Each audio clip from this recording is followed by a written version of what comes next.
lagi dalam Alright Nampak Channel dalam segmen Suara Orang Kampung. Panas sahabat semua, ucapan berapi, ucapan yang dilakukan oleh Datuk Khalid ya, memang satu yang menjentik hati, khususnya ditujukan kepada lebay-lebay sahabat-sahabat semua. Ini adalah penunggangan terhebat. Ucapan ini baru saja berlaku yang diadakan di Kubang Pasu, Kota Baru, Kelantan, sahabat-sahabat semua. Jadi menarik untuk kita dengar bersama apakah yang dinyatakan oleh Datuk Khalid semasa ucapan beliau. Jadi sebelum saya teruskan ataupun kita menonton video ini sahabat-sahabat semua, jangan lupa juga untuk terus support Alright Nampak Channel dengan cara tekan butang subscribe, like dan share. So mari kita tonton bersama ucapan berapi, ucapan pedas daripada YB Datuk Khalid. Dan mereka teruskan dengan corak politik yang sebegini yang mendatangkan implikasi dan kesan buruk kepada negara. Tuan-tuan dan puan-puan, golongan ini mereka tak pentingkan rakyat, tak pentingkan negara, mereka hanya fikirkan kuasa politik. Tapi bila ada kuasa politik pada tangan mereka, apa yang mereka buat? Kalau kita dengar dia punya hujah-hujah, yang penting orang Melayu berkuasa, yang penting orang Islam berkuasa, yang penting Islam berkuasa. Ya? Tapi apa yang kamu buat? Bila dah berkuasa sekalipun dah ada 3 tahun yang kamu memerintah, sekejap di bawah Muhyiddin, sekejap di bawah Ismail Sabri, apa yang kamu buat? Tak ada benda. Tak ada apa-apa perancangan nak pulihkan negara. Seperti mana yang disebut oleh Dr. Rosli tadi. Beli vaksin berjuta-juta, lebih daripada apa yang diperlukan. Akhirnya dikatakan Pamanyaga pun dah rugi, hutang berbilion kerana vaksin yang dibeli dah tarikh luput. Ada berjuta dalam simpanan, tapi ada tarikh luput. Habis. Tak boleh buat apa. Ya? Mereka hanya memikirkan cara untuk nak kekal berkuasa ataupun nak rampas kuasa. Baru-baru ni dia cakap pasal apa? Ditawarkan kepada GPS. Ya? Yang Timbalan Perdana Menteri nombor 2. Datuk Fadilah daripada Sarawak untuk jadi Perdana Menteri supaya GPS tu keluar daripada kerajaan perpaduan. Ya? Bagi mereka, jawatan-jawatan ini semua sogokkan. Sogokkan. Dulu bila dia jadi kerajaan, kabinet yang terbesar dalam sejarah negara. Sampai 30 lebih menteri. Sampai hampir 70 kabinet. Tak pernah dalam sejarah. Kerana apa? Kerana jawatan ini sokongkan. Kamu sokong saya lantik kamu jadi menteri. Prestasi apa? Dalam zaman pandemik, semua tak boleh bergerak, tapi kabinet yang terbesar. Kerja tak dibuat. Yang paling masyhur, yang makan gaji buta, minta maaf, Presiden PAS lah. Yang duta taraf menteri, tapi tak pergi mana-mana. Parlimen tak hadir. Rekod kehadiran yang paling teruk, di antara yang paling teruk. Bila orang komen, apa dia jawab? Parlimen ni bukan sekolah. Oh, kalau sekolah tu kena ambil kehadiran lah. Kalau parlimen ni, parlimen tak payah hadir pun tak apa. Ya? Ni yang masalahnya. Contoh apa yang ditunjukkan oleh yang digelar sebagai ulama dunia? Apa ni contoh ni? Kalau semua ahli parlimen ikut contoh dia, tutuplah parlimen. Bagi mereka parlimen ni tak penting. Tu yang dia boleh istihad darurat, boleh gantung parlimen, tak payah bersidang. Bila ada laporan audit negara, tak payah bahas. Makan gaji buta. dan nak pegang kuasa, tapi tak tahu apa nak buat. Tuan-tuan dan puan, tadi Datuk Abdullah pun ada sebut, politik ni tujuan dia adalah untuk cari pihak yang akan urus tadbir negara kita ataupun negeri kita. Ya? Itulah sebabnya di negara-negara yang maju, bila dia nak buat pilihan raya, dia tanya, okey, kalau kamu jadi sebagai Perdana Menteri, apa yang kamu nak buat? Lepas tu dia tanya yang pihak lain, kalau kamu jadi Perdana Menteri, apa yang kamu nak buat? Mana dia banding perancangan yang nak dilaksanakan oleh pihak A, oleh pihak B, oleh pihak C, dan dia pilih atas dasar perancangan yang nak dilaksanakan. Tapi di Malaysia ni dia atas dasar apa? Kamu undi kami, kami Islam.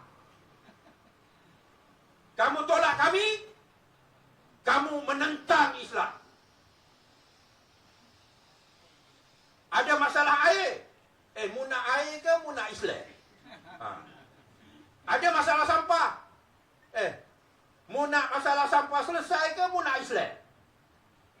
Apa punya pentadbir dan pengurusan yang macam ni? Lalu malangnya, minda masyarakat Melayu dan umat Islam telah dirosakkan. Sehingga akhirnya pilihan kita bukan atas dasar siapa yang akan mengurus dan mentadbir negara dengan cara yang terbaik, tetapi atas dasar sentimen, atas dasar emosi. Ya, ni yang kita kena matangkan politik kita. Ya, orang Melayu Islam, insya-Allah kita kena matangkan politik kita, kerana kita kena faham yang kita pilih adalah orang yang akan urus tadbir negara kita. Kalau dia buat dengan baik, kita kekalkan dia. Kalau dia fail, kita pecat dia. Tu yang dikatakan rakyat berkuasa. Tapi bila dikaitkan politik ini dengan agama, politik ni menjadi isu akidah, ya tak ada salah nak kaitkan politik dengan agama. Kerana memang agama ajar kita macam mana nak berpolitik.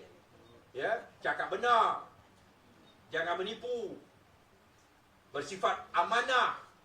Ya, cara pemimpin-pemimpin politik seperti mana zaman Rasulullah sallallahu alaihi wasallam dan para sahabat radhiyallahu anhum. Ya, tu cara politiknya. Tapi sekarang ni bukan soal nak ikut cara politik Islam. Ni nak memperalatkan Islam untuk kepentingan politik. Ya? Kalau kita nak kata, ya seperti mana yang disebutkan tadi, pada zaman Saidina Umar radhiyallahu anhu, kalau ada unta tu patah kaki ataupun kuda patah kaki, akan ditanya di hari akhirat. Umar akan ditanya di hari akhirat. Tu sepatutnya corak politik yang kita nak, iaitu adanya pengurusan yang baik dan pertanggungjawaban. Ya, ni tak, jangan soal, jangan tanya. Ya, soal tanya awak ni dah bisikan syaitan. Tanya pasal RUU 355, ni bisikan syaitan. Bila time dia lah. Ya, maka tuan-tuan dan puan-puan, kita kena tentukan nombor satu, demi kepentingan negara, kerajaan perpaduan di peringkat federal, di peringkat persekutuan ini dapat kekal 5 tahun. Supaya orang nampak politik negara kita ni stabil. Supaya ekonomi kita ni kita dapat bina balik. Supaya pelabur akan datang balik. Pekerjaan akan dapat diwujudkan. Ya? Masalah rakyat akan dapat ditangani. Dan tidak menjadi satu suasana di mana tukar Perdana Menteri sampai 3-4 Perdana Menteri dalam tempoh 5 tahun. Hancur negara. Ya? Seperti mana yang kita telah lalui. Sekarang ni kerajaan perpaduan terpaksa tangani masalah yang kita warisi daripada budaya politik khianat dan pentingkan kuasa yang telah ditunjukkan sebelum itu. Hasil daripada Perikatan Nasional. Ya. Ini yang menjadi cabarannya. Alhamdulillah, seperti mana yang disebut oleh Ustaz Rozan, ini takdir Allah. Ya.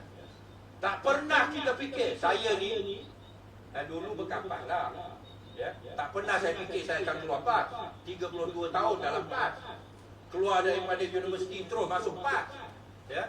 Berjuang untuk PAS, kena tahan ISA oleh kerana PAS. Tak pernah terfikir kita akan keluar daripada PAS. Tapi PAS pada zaman Tunku Ni Aziz almarhum, PAS pada zaman almarhum Ustaz Fadil Muhammad Nur, bagi kami jauh berbeza dengan PAS di bawah Haji Ali. Ya. Ni kita dah nampak. Ya, siapa yang bersama dengan PAS daripada zaman dulu, kita tahu. Ya, memang berbeza. Ya. Tak pernah kita terfikir tubuh Parti Amanah bagi kami. Ya. Lepas itu PH daripada Pakatan Rakyat dulu, PAS bersama dengan DAP, dengan PKR, tak ada masalah. Zaman almarhum Tunku Ni Aziz, tak ada masalah. Tapi bila Tunku Ni Aziz meninggal, maka timbullah masalah. DAP ni tak terima Islam lah, DAP ni musuh Islam lah. Sedangkan kita dah bersetuju.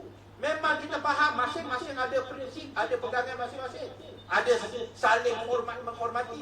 Tak pernah menjadi masalah. Saja-saja nak dijadikan masalah supaya PAS dibawa keluar, bawa satu trend yang baru. Kami keluar daripada PAS, kami tubuhkan amanah bersama dengan Pakatan Harapan. Dan tak pernah kita terfikir kita akan bersama dengan UMNO dalam kerajaan perpaduan. Tapi inilah apa yang ditakdirkan.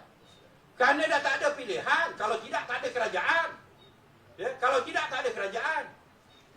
Allah tetapkan kita menang 82, UMNO BN menang 30, ngam-ngam 112. Bila ditawarkan pada awalnya kerjasama dengan Perikatan Nasional, Mahyudin dengan angkuhnya, ya, yang di-Pertuan Agong kata kalau setuju tanda tangan. Dia tanda tangan, lepas tu dia tulis di situ tidak setuju. Lepas tu dia keluar, meninggalkan majlis.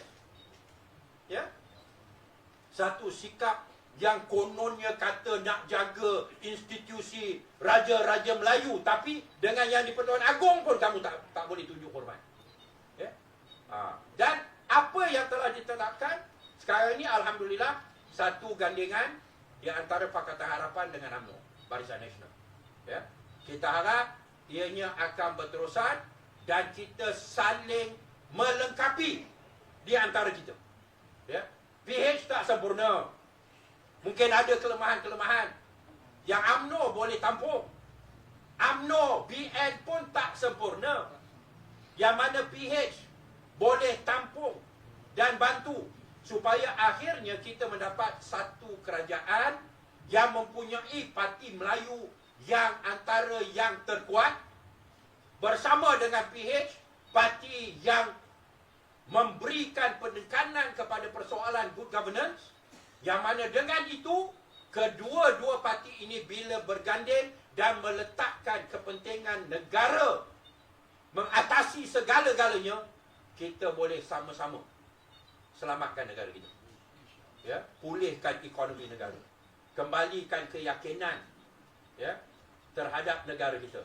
Yang Datuk Seri Anwar Ibrahim pergi luar negara banyak kali. Ada orang kata, ya, awak ni baru je daripada jadi Perdana Menteri, dia duk sibuk pergi sini, pergi sana dan sebagainya. Itu penting. Kerana nak pulihkan ekonomi negara, kita kena yakinkan pelabur daripada luar negara, termasuk daripada China, bahawa kerajaan yang ada sekarang ini kerajaan yang mampu memulihkan ekonomi, membangunkan negara dan mendatangkan kebaikan kepada dan keuntungan kepada semua pelabur-pelabur. Ini insya-Allah Datuk Seri Anwar Ibrahim sedang berusaha dengan sebaik yang mungkin. Walaupun setiap hari segala yang diusahakan, kebaikan yang ingin dibawa disabotaj oleh Perikatan Nasional. Kita beritahu dunia, kerajaan perpaduan ini mantap, 148 kursi, 2/3 majoriti di dalam parlimen. Mantap semantap-mantapnya. Tapi tiap-tiap hari Perikatan Nasional duk sibuk, kerajaan akan jatuh. Kerajaan akan jatuh. Kesannya kepada negara dan ekonomi negara. Ya? Inilah yang diorang tak faham. Kenapa? Kerana perjuangan mereka adalah untuk kuasa. Itu dia. Ya? Ni kalau dalam demokrasi, dia kata adanya pembangkang yang membina. Dia sepatutnya bila dah ada pilihan raya, dah settle siapa jadi kerajaan, jadi kerajaan. Siapa jadi pembangkang, jadi pembangkang. Pembangkang ni dia kerja sebagai check and balance, sebagai semak imbang untuk perbaiki. Ada kesilapan, ada kekurangan kerajaan, dia perbaiki. Lalu dia membina bersama dengan kerajaan supaya negara untung. Ya.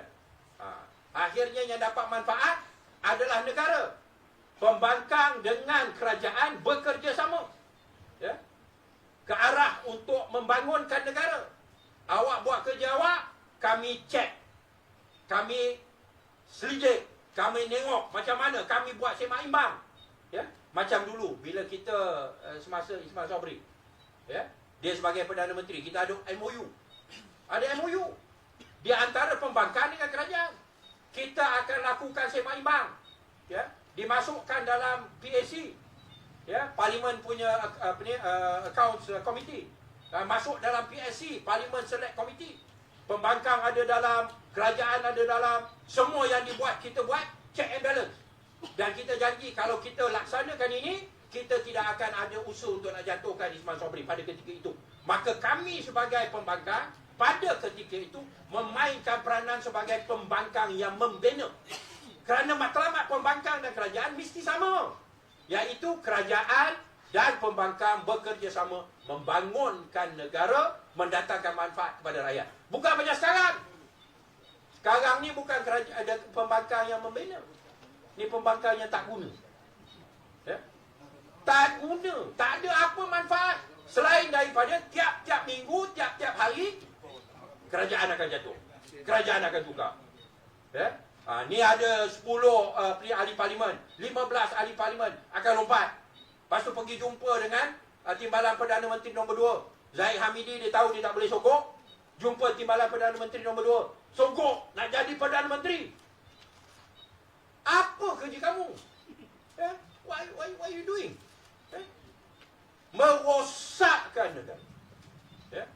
Lalu inilah saya harap tuan-tuan dan puan-puan, dalam menghadapi pilihan raya peringkat negeri yang akan datang ni, sama-samalah kita menangkan calon-calon daripada kerajaan perpaduan, dan dengan itu kita boleh kembalikan kestabilan politik dan kembalikan keyakinan dunia terhadap negara Malaysia. Supaya itu dia sahabat-sahabat semua, satu ucapan yang padu diberikan oleh Datuk Khalid, sahabat-sahabat semua. Dan satu perkara yang saya tergelak, agak lucu ya, apabila beliau menyatakan ya duta khas bertaraf menteri makan gaji buta, tetapi yang lebih teruk tidak pernah datang ke bukan tidak pernah, tapi kedatangan ke parlimen adalah paling teruk dalam sejarah Malaysia. Ada pula alasannya kerana katanya parlimen itu bukan sekolah. Jadi kalau bukan sekolah, di mana suara rakyat yang memilih beliau itu untuk disuarakan? Adakah di tepi longkang? Adakah di kedai kopi? Tidak, sahabat-sahabat semua. Seharusnya disuarakan di dalam parlimen. Dan setiap hari, saban hari, siang, malam, subuh, pagi, tengah hari. Apa yang mereka lakukan? Bukannya menjadi pembangkang yang membina seperti Datuk Khalid katakan, tetapi menjadi pembangkang yang tiada guna. Hari-hari mau tumbangkan kerajaan. Hari-hari mau jatuhkan kerajaan. Inilah standard pembangkang yang ada di negara kita pada hari ini, sahabat-sahabat semua. Memalukan. Itu dia. Itu pandangan saya. Bagaimana pula dengan anda di luar sana? Adakah anda setuju atau tidak? Anda boleh berikan komen dan juga pendapat dalam ruangan komen. Tapi ingat, komen dengan cara berhemat. Jangan menjadi seperti Walan Walautit, lebay-lebay, geng sapu bersih dan juga geng takut Anwar. apabila memberikan komen penuh dengan hasutan, kebencian dan juga fitnah melampau. Sepertinya mereka tidak punya otak, mungkin karena otak mereka tertinggal di Laut Cina Selatan. Alright, ini saja, izinkan saya untuk mengundurkan diri, dan seperti biasa peribahasa mengatakan kapapun kangkap, 2 ton keinginan. Dalam bahasa Melayunya, tepuk dada, tanya selera. Sekian saja daripada Alright Dapat Channel. Saya kita berjumpa lagi dalam info dan update yang seterusnya. Sekian, bye-bye.